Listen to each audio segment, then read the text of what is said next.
Good evening, ESWATINI. Welcome to your 10 o'clock news bulletin. My name is Yemaswati and I will be reading this evening's news with you. Let's get started with our headlining stories. The Ministry of Labour and Social Security participated in dialogue about migration. The Ministry of Agriculture named Yemaswati as the new NAM board CEO. And outrage in the community of Nsubane as a farmer said to have shot a community member.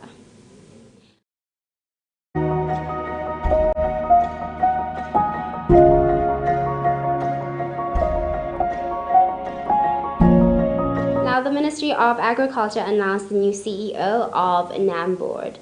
Yemaswati, the former Youth Enterprise CEO, will take on his new role as the leader of the parastatal. Mazia listed youth incorporation in agribusiness as one of his objectives. We have more. The Minister of Agriculture announced former Youth Enterprise and Development Fund CEO Yemaswati as the new CEO of the National Agricultural Marketing Board. The parastatal is an entity that offers support to and facilitates markets for farmers in and outside of the country, and additionally ensures food security, among other things. Minister Jabulani Mabuza welcomed the new CEO to and congratulated him on his post. Minister Mabuza stressed the importance of abiding to the policies put in place by the government. So that lokudla kuqhamuka la ngekhatsi kuyalisita live kakhulu ku booster economy lokuthi lokudla kukhicitwe ngemaswati bese ke kuyahamba ke kuya etitolo hayi lokuthi kube ngemaloli nje aphuma yangena emaloli aletha kudla kuqhamuka ngaphandle akunibuse lokwethi ingqondweni live into ukhona kusitakala ngatulo kwaloko ngicela ukuthatha lelithuba ke ngimemetele ekutheni awu bekunene sido ethula CEO lo musha wakanambodi ebhodini emva komsebenzi lomuhle ibhodi leseyiwendile kusendiwa lawo ma recruitment exercise siphinze futhi sethulele nabo balimi kokuthi sebata usebenta ke na bhekizwe kodwa na bhekizwe Mazia lo sedabang CEO wakanambodi kusukela ngomhla ka1 kule nyanga lesikuyo ya April sikhathi ke lesingangeminyaka lemithathu. The new CEO thanked the minister for his welcoming remarks and voiced his intention to cater to the plight of farmers and youth in the sector. Body beseyivele isiniketile a comprehensive detail yama challenges la khona ehhovisi yomhlonishwa minister kungaba kusho nje ukuthi asikhanze vele ku i-board inikete an urgent need for attention kulama challenges lawa. Reporting for Channel Yemaswati News, Abongile Mabuza, Samlisiwe Mabuza, and Zandile Mbabane. In the community of Nsubane as a farmer said to have shot a community member. Well, those were our headlining stories. Let's get started with our bulletin. But before we do, a message from water practice safety and good hygiene during this time. Now, the Ministry of Labour and Social Security participated in tripartite country-level talks about migration. Now, the aim of the meeting was to make sure that countries were on the same level as far as policies surrounding migration. ESWATINI, together with international organization that looks on labor issues, were convened at the Happy Valley Hotel, where they were talking to the labor migration policies, and it was stated that other countries continue to be seen to be following some of these policies, even though some issues of xenophobia are being monitored in other places, and they stated that this workshop will ensure that countries work together to combat such activities. Isithethe singaphumele ngaphandle ukhanza sikuba naloko kuhlukubedeka kusathina amaphepha lanele kuba ngale kuba makhelwane tide imvume yokuhlala sibone nje evikini leliphelile kuba nale district emhlabeni talamanye amave ngeke ukuthi tite kahle amaphepha lafanele kusebenta kiwo. Lokuthi inkinga lokufuna sihlale phansi sibukisane lokuthi ingabe sisebenza njani ngekubambisana singekhathi even siphinde sibambisana nabo makhelwane kuzama ukuthi tigwemeke leto tinkinga sihlalisane kahle sisaqhuba yona tindzaba tetisebenti singemave akasadak. Kunema-partners ke lesibe nawo aqhamuka kubo-ILO bo-IOM latawubambisa lona live ekutheni kuleto tingxoxo siphume nemakhambi latawukhosa amakhambi latawuphosa aselaphe lesimo lesinaso setisebenti letingekhathi eveni naletiphumela ngaphandle tifuna wona emadlelo lalihlata. Kunjalo mntwana babe siyeva nga-Operation Dudula eMaSwati ayasitsinza kungasiyo indvo lensha noko. Indzaba le ibe khona nje cishe seminyakana tsite. Lokhu unfortunate ngayo ngilokuthi seyeqa nje netivumelano lengabe tikhona kulamave lakhelene ngendzaba yetisebenti letiqhamuka ngaphandle. Seyindzaba nje ukuthi usive sini wena lokho singakukhuthati nakancane. Siyakhulumisana nemave lesakhelene nayo ikakhulu iNingizimu Afrika indvuna yakhona siyachumana njalo njalo kubuka lokuthi ingabe singabambisana njani. Kukhona la kutamako uhulumende wakamakhelwane kugwema lesimo sekuhlukubeteka kwetisebenti letiqhamuka emaveni lakhelene nato. Kodwa nathi asikahlali kubukisana kwekuthi singabe singenta njani lokuhlalisana kube ngilokungcono ngoba sonke sibomakhelwane siyadzingana. Siyatidzinga tisebenti letiqhamuka ngaphandle nato tiyasidzinga sibomakhelwane leto lesakhelene nato ukuthi mane sihlalisane kahle. For Channel Yemaswati News, I'm Linda Shongwe with Thando Mdluli ezulwini. The Minister of Tourism, Moses Vilagati, joined a ministerial roundtable discussion about investment as far as tourism within the African scope. Now, points of common ground raised within the meeting were African collaboration and cooperation. Minister Vilagati also spoke about hindrances faced by the ESWATINI tourism industry. The Minister of Tourism and Environmental Affairs, Moses Vilagati, participated in a ministerial roundtable discussion about investment in tourism within the African continent. The minister attended the meeting, which was held in Cape Town virtually, and spoken about was the hindrances faced by the African countries as far as tourism since COVID, and raised were strategies on how best to advance the continent through tourism. The minister noted the main constraints faced by Eswatini regarding the subject. Bantu labaningi la kepha ke nasibuka iAfrika vele kusemadima ngoba kuyadula ukuhamba ngetindiza ushiphile kusuke eAfrika uye eEurope uye kuphi kodwa la ngekhathi kusenaleti inkinga le. Yesibili kuleti tebuqhumana yendzaba yemigwaqo. Nindawathi ukuthi imigwaqo ilinyetwe kakhulu litulu lokho sibukisana ke ukuthi kepha kungento ngoba amagcinga kanjani lathini ukuthi indzaba yemigwaqo ibe ngilesembili ngoba uma sesifikile esivakashi sifuna kuvakashela indzawo lethile asisakhoni ukufika sinetindzawo letinyenti letisetinkhangala letikuphi kepha ngenxa yeguquguquka kwesimo setilitulu leyo migwaqo leyo ayisahambeki. Lokunye ke lesikubukako ukuthi letindzaba tekuthi yini lokungabakhanga nabantu sebefikile kungako la kithi siyajabula ukuthi sesibuke ukuthi letindzawo letinjengabohlane nabomlawula nabombuluzi sesithi buyisa ndzawonye sesakha yinye ikhaya lokusho ukuthi lo muntu nakangena sotawati kubona tonke letilwane nakangenako lapho umsebenzi lomkhulu lesivele sithi bantu ba.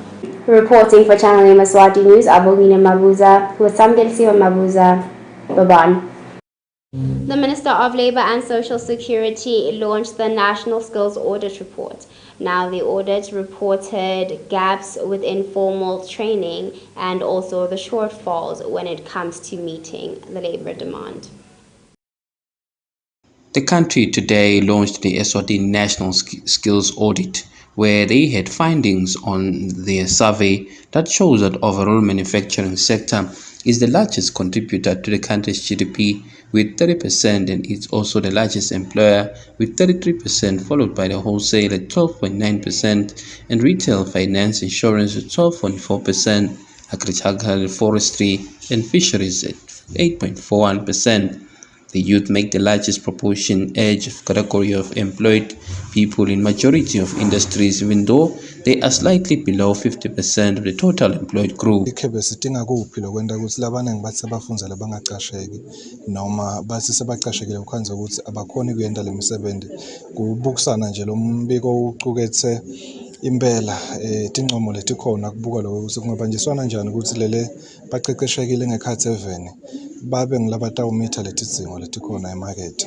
Singathi khanzi silanza tisebenzi ngaphandle sibe sinabo labaqeqesheke ngekhathi ekhaya ngeke ukuthi kumbe bashoda nge-experience kumbe abakafundzeli lelo kufanele bakufundzele. Ngombiko nje lo unika live umkhombandlela ukuthi asibambisane ekutheni emakhono lesiwakhicitako abe ngiladzingekile abe ngilanele futhi. ISAPAC launched the skills survey and stated that the country needed to develop a national skills development master plan to inform overall skills development priorities in the country.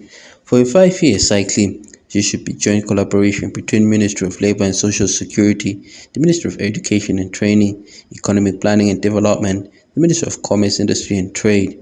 Stated that they should ensure alignment and linkages between the National Skills Development Master Plan and the Industrial Development Policies. But generally, if you're looking at the ICT sector, it's quite an important sector for facilitating growth in the other sectors of the economy.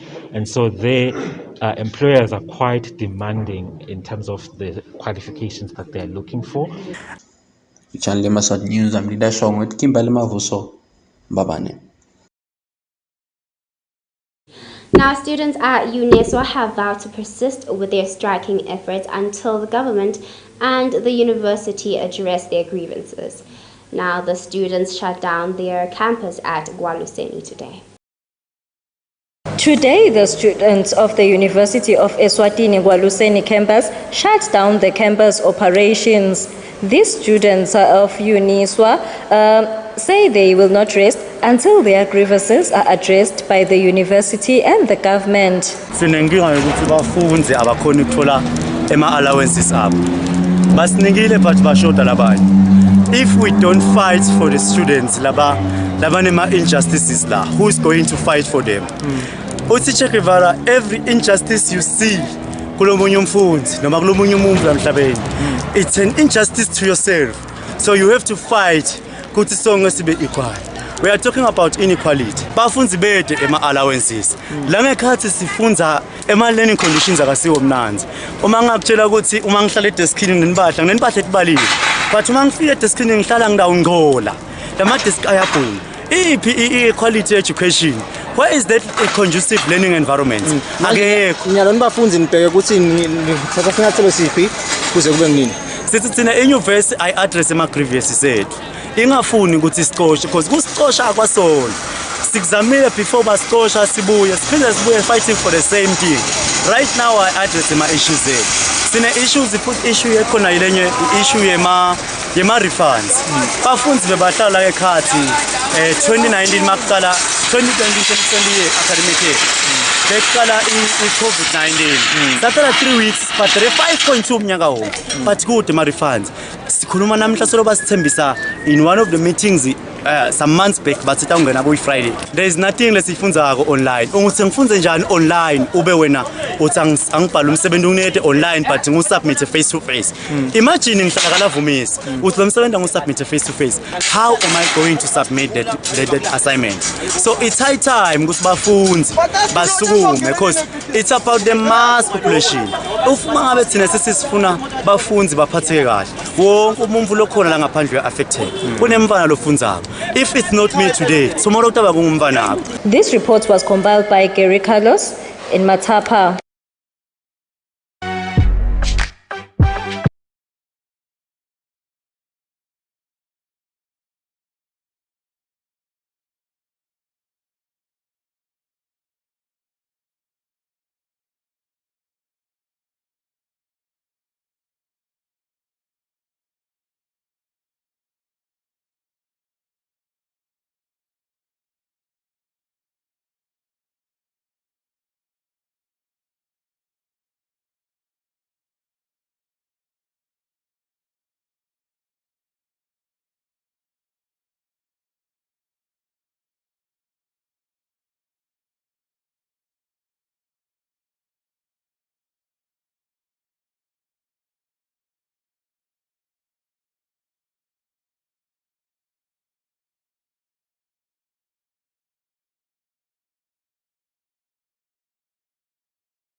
Break, let's get right back into our bulletin, but before we do, a reminder from WaterAid encouraging Yemaswati to continue to practice safety and good hygiene during this time.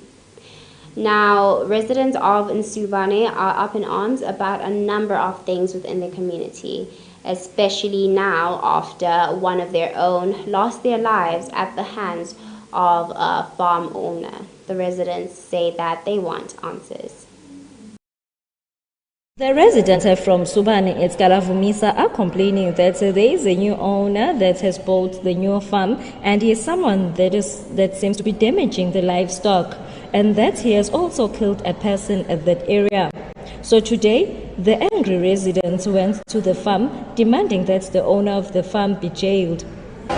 Lokususa phansi emakhaya kakhulu kulamalanga njengoba namhlanje ngathi sihlanganise ingaka ngeyinombolo zethu nangobungi bethu ukuthi ke siswele umfowethu oduduliwe khona lapha kodwa manje ekulimaleni kwakhe akekho noboshiwe yiko nje ngathi siyasukuma ukuthi kwenzeka kanjani ukuthi kube khona umuntu odubula umuntu abulala umuntu kodwa mase siyadonsa insolweni siyalandela ekudubulelekeni kwakhe kuyakhomba ukuthi umuntu walandwe ekhaya ngokuthi ke kwakukhona mhlawumbe abampimpile ukusolakala ukuthi ngabe nguye kuyeswakala ke futhi ukuthi khona nabanye abathenjiswa imali ukuthi ongaba nosolutho bani ongabe wenza umonakalo ofana lo. So okokuqala kubizwe besiye edibhini lapha kwaba khona umfana wakanhleko lo hamba buye edibhini aqalela inkomo akudla ucinga hamba nenja yakhe bangaphakathi badubula inja yakhe ngaphandle. Okwesibili ingane zethu zifunda phakathi esikoleni lapha esikoleni kufakwe igesi sonke lesikolo zihamba ehangeni lapha phakathi esikoleni lapha ehangeni kunagesi. Okwesithathu wena ungumzali awunalo ilungelo lokungena uye kubona umntanakho lapha esikoleni. Lokho kusizwisa ubhlungu kakhulu. Ngina ngibe kumbhuti wami loloshonile ushone kabuhlungu esibhuku ushiye abantwana bakhe laba se-South Africa ushiye umntwana loliswane lonenyanga yinye lesingamati ukuthi nyalo sitamondlangani sitamnikani sitamphani umfati wakhe beyasesemncane bekahlala naye manje bekahamba ayobeletha ahamba athi utawubuya kuye ekhaya akasabuyanga kuye sobuya sevele sesimfake endlini yakhe egcina lokulibhokisi singadi ukuthi sitamthini sitamnikani labantu bakhe basebancane kude umntwana wakhe lokhulile. The member of parliament at the constituency also had something to say, mentioning that the owner refused to talk to the residents. Bathi ke lokunye lokwentekile lapha ngoba sokufake lo gas kan kunana sikolo la ngekhathi ngisona sikhalo lesikhulu kulesive ukuthi kunabantwana abancane bo 7 bo 6 years kanje ngoba wathi umntwana ungena na 6 basuka lena lendlela le avalwa lebe bajubela kuyo seyakhiwa ivulwa ngesikhathi sokuthi umntwana uma ngabe angakafiki ngalesikhathi kushothi ngeke asaya kofunza. Kwesibili mangabasheshe washayisa esikolweni uyohlala lapha linze kuthi kufike lesikhathi sokuthi batomvulela lapha. Siyakhala ke lesive sithi kungenani phela ngabe kumane kwathathwa isikolo sakhiwa ngaphandle sangabi la ngekhathi kulabo gesi kubantwana labancane kwenta nokwenta futhi kuyi primary ngcono nokube sey high school kubantwana lesebaqale kubheka emehlweni lokho ngibona lokusilonza kakhulu. This report was compiled by Justice Dlamini at Galavumisa. Now, last week, the Royal Eswatini Police notified the public of elephants said to have been on the loose. We have an update of that report with some of the elephants being spotted in Luve. 2 elephants which were recently reported by police to have escaped Mozambique into Eswatini were spotted at Antioch area near Luve, where the Member of Parliament stated that it is essential for community members to continue to alert authorities and avoid any instances where they provoke such creatures as they are known to be dangerous. Netinombolo takho ungatifihli na ungumhlonishwa noma ke ungumholi enzaweni ukuthi badade bantu inombolo takho ngoba lokho ukusita noma ngabe se kunalokuhle noma ngabe kunalokubi so nyalo ngithi ngolomnye makwakathabethe la eAntioch emva kwalo sikolo nje kunesigodi lebathi inkomo yaphi na usuka lapha eAntioch nje station wehla nako hayi area lejabulane lapha lebheke emasotsheni embuluzi lenemalta ngelimali khona kunokwesihlo kulapho uyalenda sembuluzi ngasemasotsheni emfuleni omkhulu so bayikhanzela amakhaya ibeyila amakhaya emabaleni nakayishaya noma kungishayela ngabo 5 sengithi nami angishayela amaphoyisa sengishayela nani ukuthi awubuyalile obukana ngoba lokhu kuhambe kube ingoti nasesivele eqinisweni lonke njalo nje abantu balimatele bofenesi batsabukile hey inkulu kakhulu empeleni nami azange ngibonele ngaka ngeke kwathi idlokotsha nje lena ngibonele enkulu kakhulu sithi nje kuqwayisa sive ukuthi seyibonakele abangabangi lomsindo ngoba itabe sencane seyivuka nalulaka ngoba ayikabe tayile encenye laba bantu so abathule nje bayibuke kahle nabayibuka bahambe lekhashane. Well, that's all the news we have for you this evening. Thank you for joining us. Let's take a look at our headlining stories before we leave you. The Ministry of Labour and Social Security participated in a dialogue about migration. The Ministry of Agriculture names Yemaswati as the new NAM Board CEO. And community outrage in Nsubane as a farmer shoots a community member. Well, that's all we have for you this evening, ESWATINI. As always, have a good night, have a safe night, have a good one, ESWATINI.